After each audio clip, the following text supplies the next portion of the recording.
Vamos a continuar hablando de próstata. Presentamos a la doctora Isa Manso, jefe de servicio de medicina nuclear del Centro Médico Docente de la Trinidad, médico cirujano egresado de la Universidad Central de Venezuela, posgrado en radioterapia y medicina nuclear del Hospital Universitario de Caracas. Tiene numerosas publicaciones en libros y revistas científicas, las cuales la han hecho merecedora de premios y reconocimientos nacionales e internacionales.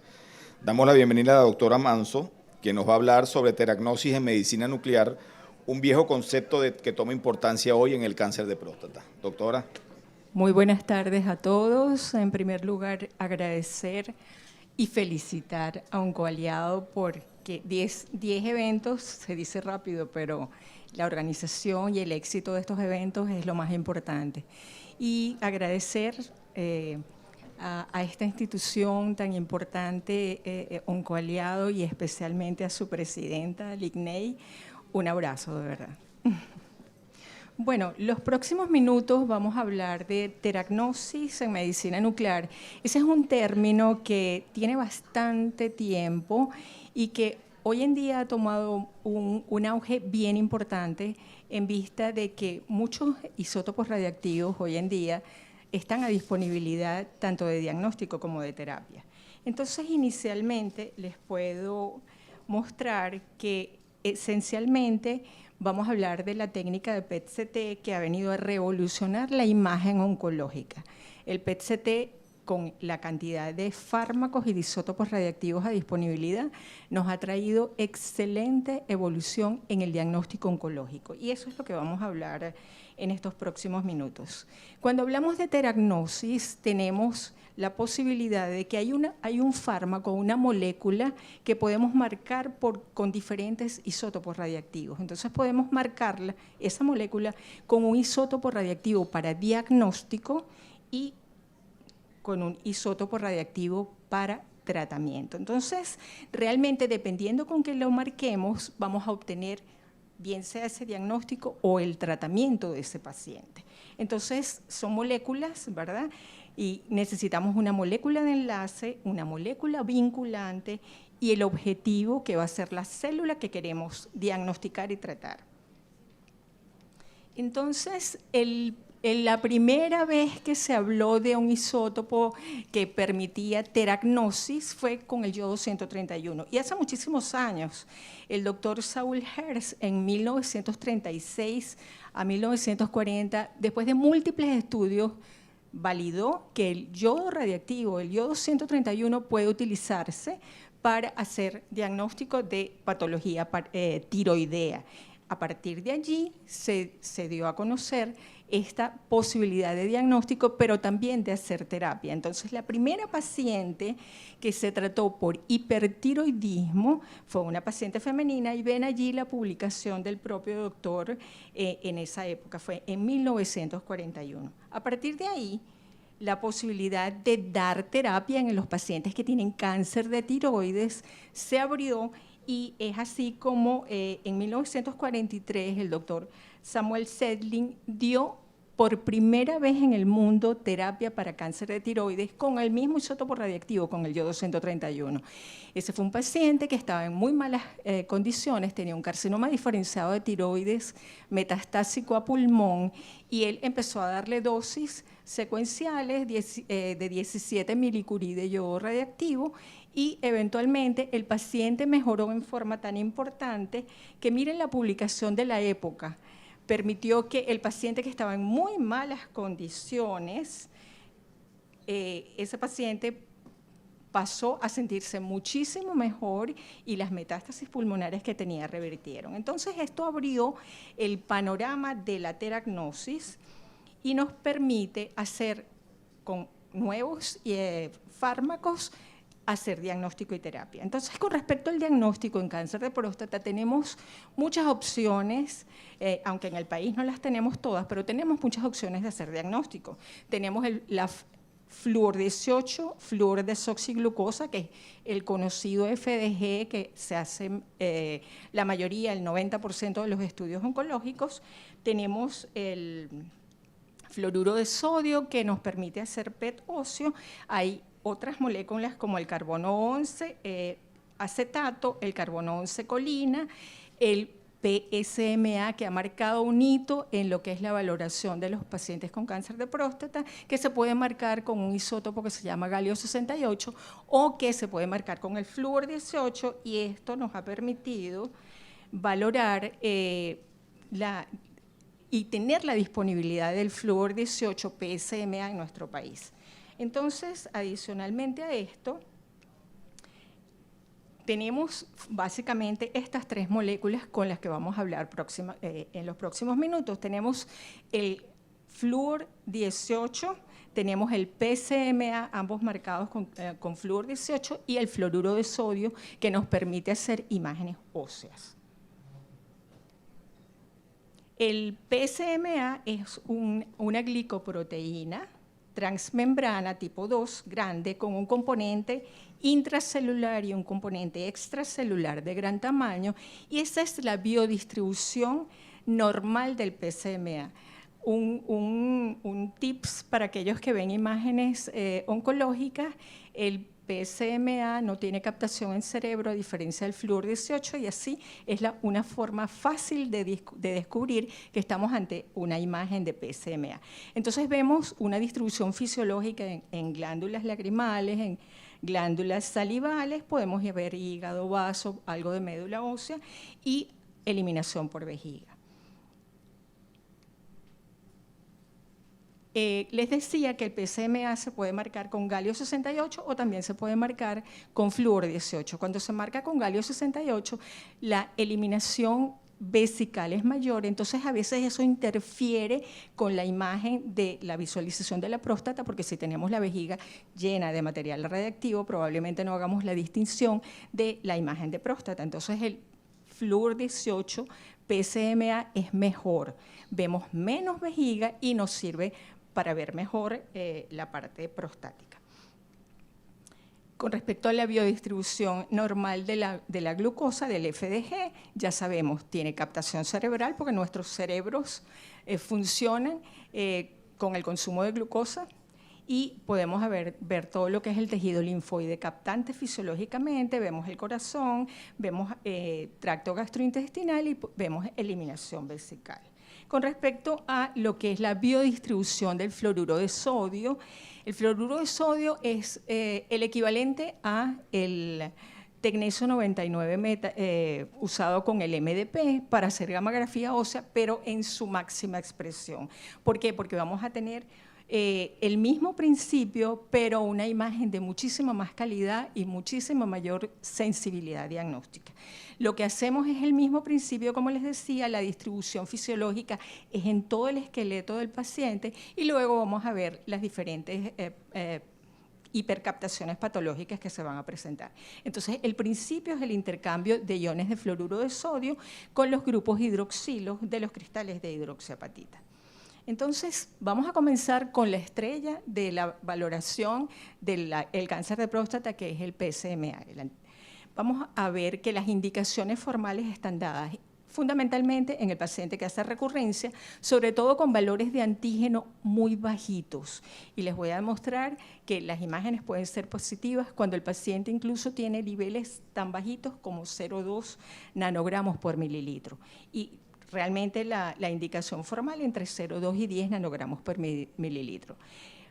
Ayuda en la estadificación inicial del cáncer de próstata, sobre todo en los pacientes de alto riesgo, permite monitorear la respuesta a tratamiento y eventualmente ayuda a los urólogos en la dirección para obtener una biopsia adecuada. En esos pacientes que han hecho varias biopsias y realmente no han llegado al diagnóstico, el PSMA puede ayudar en esto. Y también el punto importante que les mencionaba inicialmente, que es la teragnosis.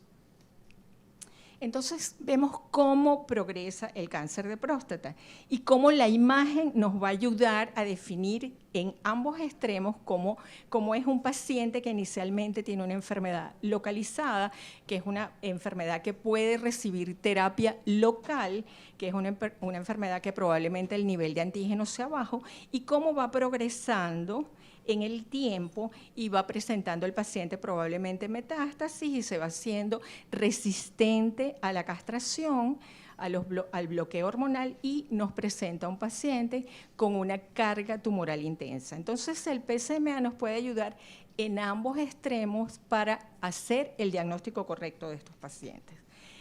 La captación de PSMA está relacionada directamente con la expresión que tenga esta glicoproteína en el tumor del paciente. Entonces puede tener una baja expresión o una alta expresión. Si tiene una alta expresión, vamos a tener intensa captación del radiofármaco, y si tiene baja, probablemente la intensidad de captación sea muy baja. Entonces, fíjense ustedes, la expresión de PSMA por superficie de células tumorales debe ser mayor o igual a 20.000 células para que el PET sea positivo.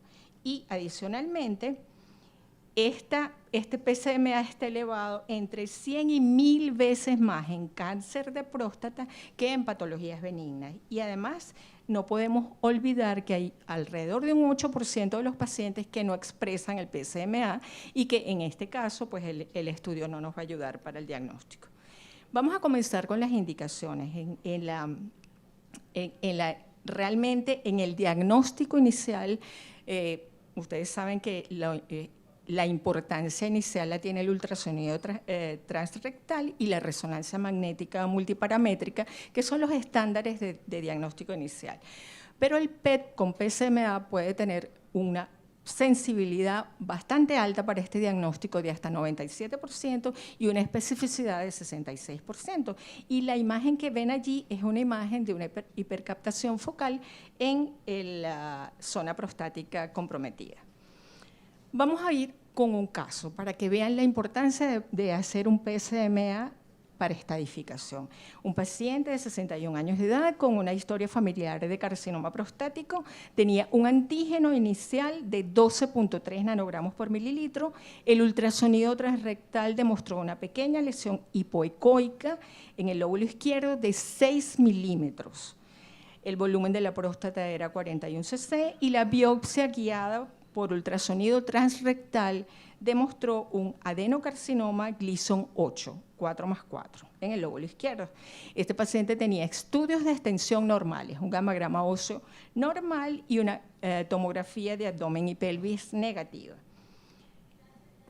Se hace la resonancia magnética multiparamétrica y demuestra un área hipointensa en T2 de 20 por 14 por 12 milímetros con restricción de difusión altamente sospechosa. Y fíjense ustedes la imagen hipercaptante localizada donde la resonancia magnética nos dijo. Hasta aquí el PSMA no ha aportado mayor digamos, ventajas de haberlo hecho. Pero adicionalmente, como es una técnica de cuerpo entero, nos permite visualizar no solamente la lesión local, sino fíjense ustedes, aquí tenemos un paciente que adicionalmente tenía ganglios comprometidos y tenía enfermedad ósea en la pelvis. Entonces esto cambia completamente el panorama, el abordaje del paciente. Con respecto a ver ganglios, a la estadificación N, que es extremadamente importante en estos pacientes, tiene una alta sensibilidad hasta 61% y una especificidad de 97%. Puede ver ganglios a partir de 4.3 milímetros y puede demostrar que están comprometidos. Fíjense ustedes, les muestro una pequeña adenopatía entre el músculo obturador externo y el músculo pectíneo, que marca en forma bien intensa la captación, una adenopatía dorsal al psoas, y si logran ver la pequeña adenopatía en la imagen tomográfica que expresa PSMA y se ve perfectamente definida. Fíjense ustedes, este paciente tenía un pequeño ganglio en la cadena ilíaca interna izquierda que en la resonancia tenía un tamaño normal, no tenía ningún signo de sospecha, y el PSMA demuestra que sí tiene captación y sí tiene enfermedad. Entonces, esa es la gran ventaja de valorar el compromiso N con el PSMA. Con respecto a M, a la metástasis a distancia, no solamente puede ver, como les demostré, el tumor primario, sino que también podemos ver compromiso pulmonar, compromiso óseo en un solo estudio. Entonces, de allí la gran ventaja de la estadificación. Entonces uno de los de las publicaciones más importantes, que es el estudio PRO-PSMA, un estudio prospectivo, que incluyó 339 pacientes, la mitad se le hizo las imágenes convencionales y la mitad se hizo PSMA. Fíjense ustedes, el PSMA incluyó 27% mayor agudeza diagnóstica, es decir, cuando se hace PSMA, la agudeza diagnóstica es 92% versus 65% cuando se hacen las imágenes convencionales. Esto tiene una alta sensibilidad de hasta 85% y una alta especificidad hasta 98%.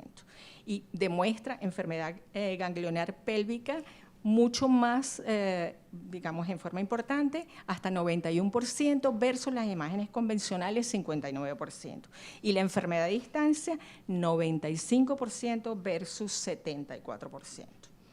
Con respecto a la recurrencia bioquímica, ya sabemos la importancia que puede tener el valorar el antígeno, el PSMA, el antígeno prostático. Entre 30 y 50% de los pacientes con cáncer de próstata van a estar tratados con intento curativo, van a hacer recurrencia los primeros 10 años y es extremadamente importante esa vigilancia con el PSMA.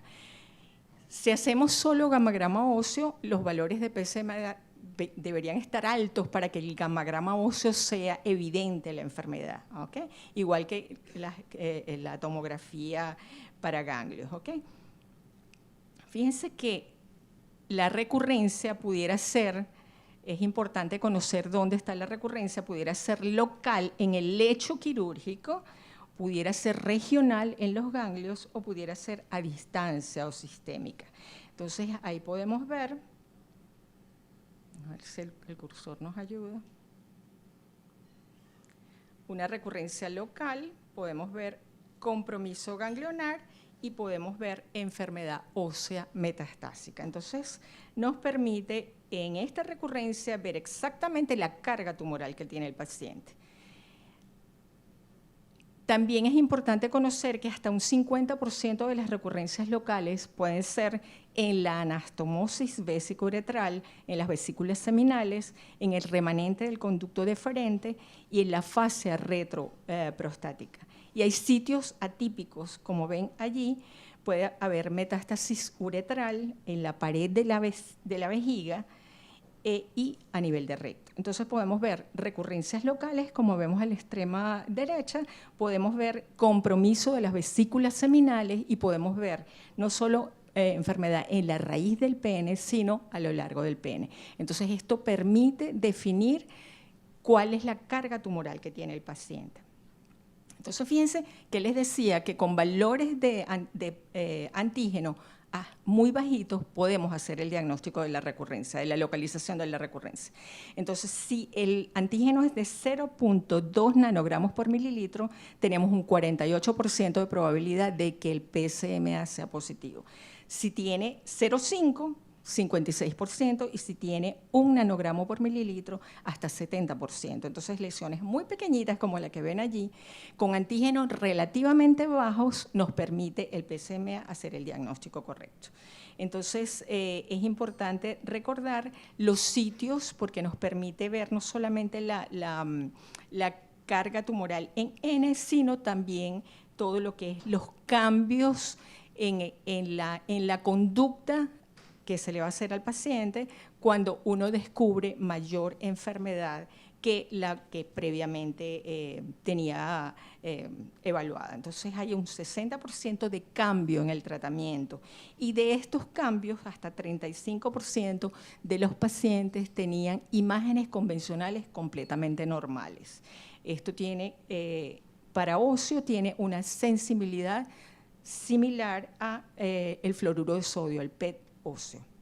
Entonces, vean la probabilidad de PSMA SCAN positivo versus los valores de antígeno.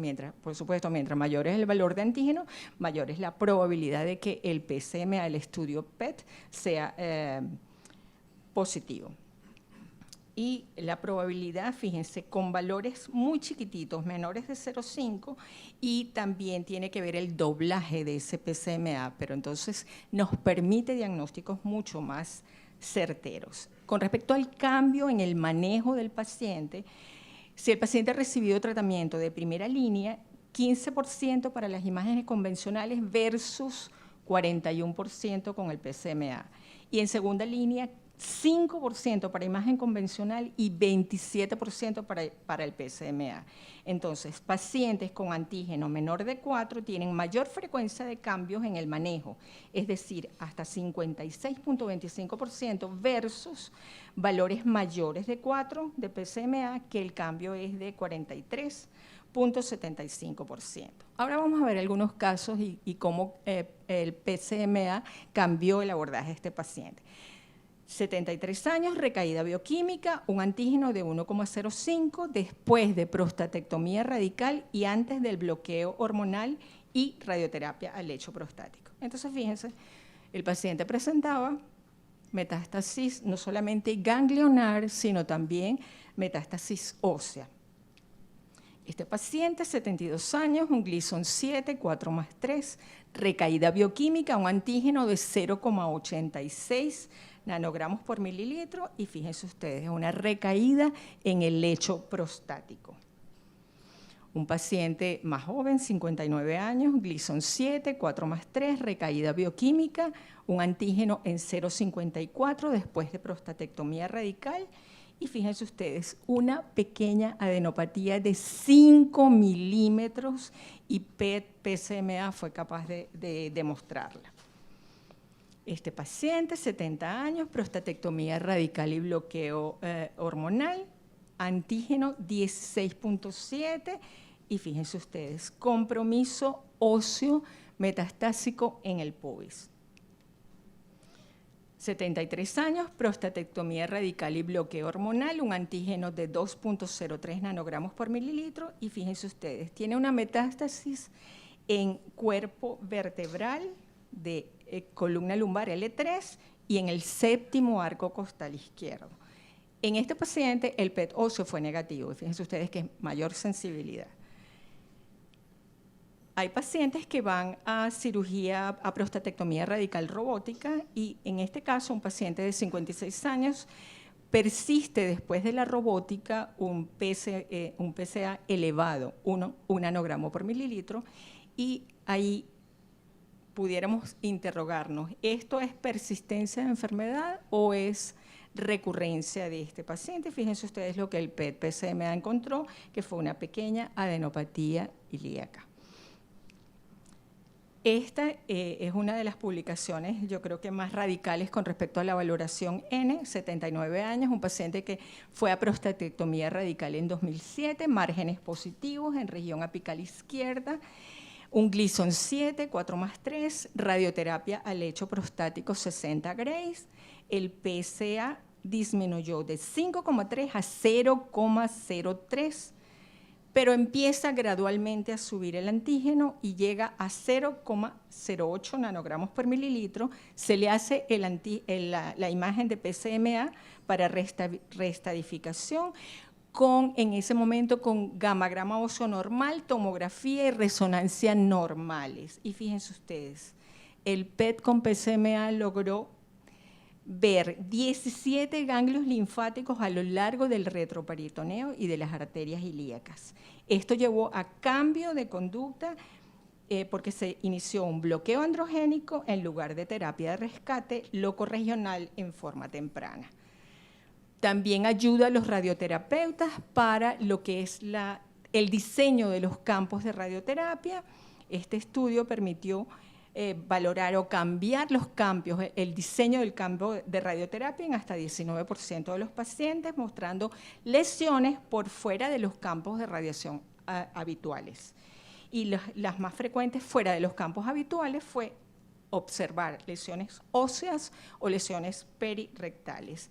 Y al final, la conclusión de los autores dicen que cambió el plan de radioterapia en hasta el 57% de los pacientes con el PSMA y 28% cuando se hace el diseño de los campos solo con tomografía. Y que el seguimiento a largo plazo mostró un impacto con el uso del PSMA en la planificación de radioterapia, resultando en una mejor sobrevida libre de progresión.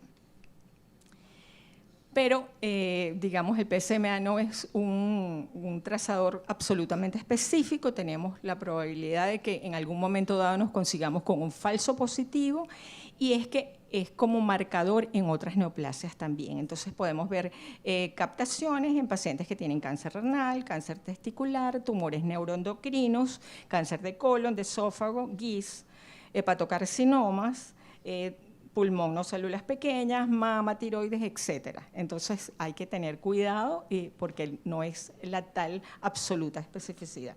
Y les muestro un paciente de 77 años de edad que con antecedente de cáncer prostático, recurrencia local, y se le hace el estudio y fíjense la captación hepática que presenta. Y esa captación, después de varias biopsias, demostró que era un hepatocarcinoma, ¿okay? No era una metástasis del cáncer. Y también en procesos benignos podemos tener captaciones, este paciente también con una recurrencia local a nivel del lecho prostático, y hay una captación en tiroides, y eso se trató de un adenoma tiroideo. Entonces, adenomas, schwannomas, tuberculosis y adenomas suprarrenales pueden captar el PSMA, y hay que estar muy pendiente de esa posibilidad. Con respecto a la poca utilidad que pudiera tener o la menor utilidad que pudiera tener el estudio con FDG, tenemos que la imagen de FDG en próstata tiene que ver con imagen de agresividad. El cáncer prostático desdiferenciado concentra glucosa. Y no hay que olvidar que hasta el 84% de las biopsias de pacientes con marcada expresión de PSMA exhiben áreas de tumor sin expresión del PSMA. Y entonces tenemos una variación bien importante entre estos dos isótopos radiactivos. Podemos tener pacientes que tengan FDG negativo, PSMA positivo, o FDG menor que PSMA, PSMA igual que FDG, FDG mayor que PSMA. Todas las variaciones las podemos tener, y esto va en cuanto a la heterogeneidad del tumor y en cuanto a la desdiferenciación del tumor con respecto a la mayor captación de FDG. Entonces, podemos tener lesiones discordantes óseas en mayor proporción en linfáticos, hepáticas, pulmón y páncreas. Y lo más importante a tomar en cuenta en este caso es que hasta aproximadamente el 40% de los cánceres de próstata avanzados tienen enfermedad FDG mayor que PSMA. Y los pacientes que tienen metástasis viscerales pueden ser considerados para hacer la imagen de FDG. Y que los altos niveles de antígeno, mayor de 24.5 nanogramos por mililitro, pueden ayudar a la selección de los pacientes que deben ir a completar su valoración con el flúor 18, FDG. Entonces, unas palabras de teragnosis: podemos hacer teragnosis con emisores beta, como el lutecio 177, o teragnosis con emisores alfa, como el actinio 225 y el radio 223. Y ahora vamos a ver algunos casos de la literatura, porque nosotros no hacemos terapia acá, no hacemos teragnosis con PSMA. Pero fíjense ustedes, este paciente, inicial el antígeno 375, después de 4 ciclos de lutecio PSMA, vean la imagen, un antígeno de 9.4, y miren la diferencia en cuanto a carga tumoral, ¿no? La respuesta excelente. Este paciente, también lutecio PSMA, fíjense la carga tumoral inicial y la respuesta también después de 4 ciclos de lutecio PSMA. Entonces se obtienen 30% de disminución del antígeno en más del 70% de los pacientes, y eso hace que aumente la sobrevida de los pacientes. Algunos pacientes hacen resistencia al lutecio PSMA, entonces se utiliza el actinio, que es el emisor alfa que les mencionaba, y fíjense ustedes, el paciente inicialmente tiene una carga tumoral muy alta, va a 2 ciclos de lutecio, progresa la enfermedad y luego entonces va actinio, y fíjense ustedes el resultado final con el actinio. Entonces se pueden hacer combinaciones con esta teragnosis. Este paciente también fue solo a tratamiento con actinio 225, y fíjense ustedes, la carga tumoral inicial, ese paciente tenía 782 de antígeno prostático inicialmente, y como después de 4 ciclos hace un antígeno en 0.04 nanogramos por mililitro. Entonces, eso es una excelente respuesta con este tipo de teragnosis. Unas palabras acerca del fluoruro de sodio, es decir, el PET óseo, que ya les dije que se parece mucho el principio es el mismo del gamagrama óseo, pero con una sensibilidad y una especificidad muchísimo más alta, y vamos a ver la diferencia. Tiene, como les decía, alta sensibilidad y especificidad. Algunos grupos dicen que hasta 100%, y les voy a dar algunos ejemplos. Este paciente tenía 77 años, un antígeno en 168, un gamagrama óseo que realmente yo hubiera dicho que tiene algunos aspectos laterales osteodegenerativos en columna lumbar y no ninguna otra cosa, no metastásico. Y miren ustedes la imagen del PET óseo. Demuestra compromiso en columna vertebral importante. Vean la diferencia. Este paciente, antígeno de 120, y yo hubiera dicho probablemente que el ilíaco izquierdo y la sacroilíaca derecha están comprometidas, un poquito de captación, pero miren ustedes el PET óseo, que es impresionante la diferencia. Este paciente, un antígeno de 80, y fíjense ustedes, hay una pequeña captación ahí en el ilíaco que probablemente a cualquier nuclear se le hubiera pasado por alto, y fíjense ustedes la carga tumoral que tenía el paciente. Entonces, eventualmente, el PET óseo es muchísimo más sensible y específico para esta enfermedad. Entonces, tanto en estadificación inicial, cuando se sospecha de metástasis ósea, en el seguimiento o sospecha de progresión, el cambio de conducta puede llegar hasta más de la mitad, hasta el 52% de los pacientes. Unas palabras para el radio 223 que lamentablemente tampoco los tenemos a disponibilidad en el país, pero que es importante su uso para el tratamiento de las metástasis óseas, porque el radio 223, al ser un emisor alfa, tiene una penetración muy corta, no daña el tejido próximo a la lesión ósea, sin embargo da una irradiación local muy importante y permite, sin dañar el tejido adyacente, hacer una excelente respuesta. Entonces, es calcio mimético, se va a incorporar donde estén todas las lesiones óseas metastásicas, y él necesita solo de 1 a 5 rupturas del ADN, porque ese es su propio mecanismo, la ruptura del ADN, para causar la muerte celular. Y una de las cosas importantes es que debido a su corto alcance, tiene un efecto muy localizado. Es decir, la terapia, él entrega esa radiación entre 2 y 10 diámetros celulares. O sea, esto es absolutamente un teledirigido para tratamiento de la metástasis ósea. Y como les decía, esta gran ventaja da que los daños en el tejido circundante se reducen al mínimo. Se dan 6 dosis a intervalos de 4 semanas y se ha demostrado prolongación de la sobrevida y retraso de la aparición de las complicaciones de metástasis ósea. Y para finalizar, quiero decirles que el mundo cambia con tu ejemplo, no con tu opinión. Y yo creo que OncoAliado nos ha demostrado eso. Muchísimas gracias.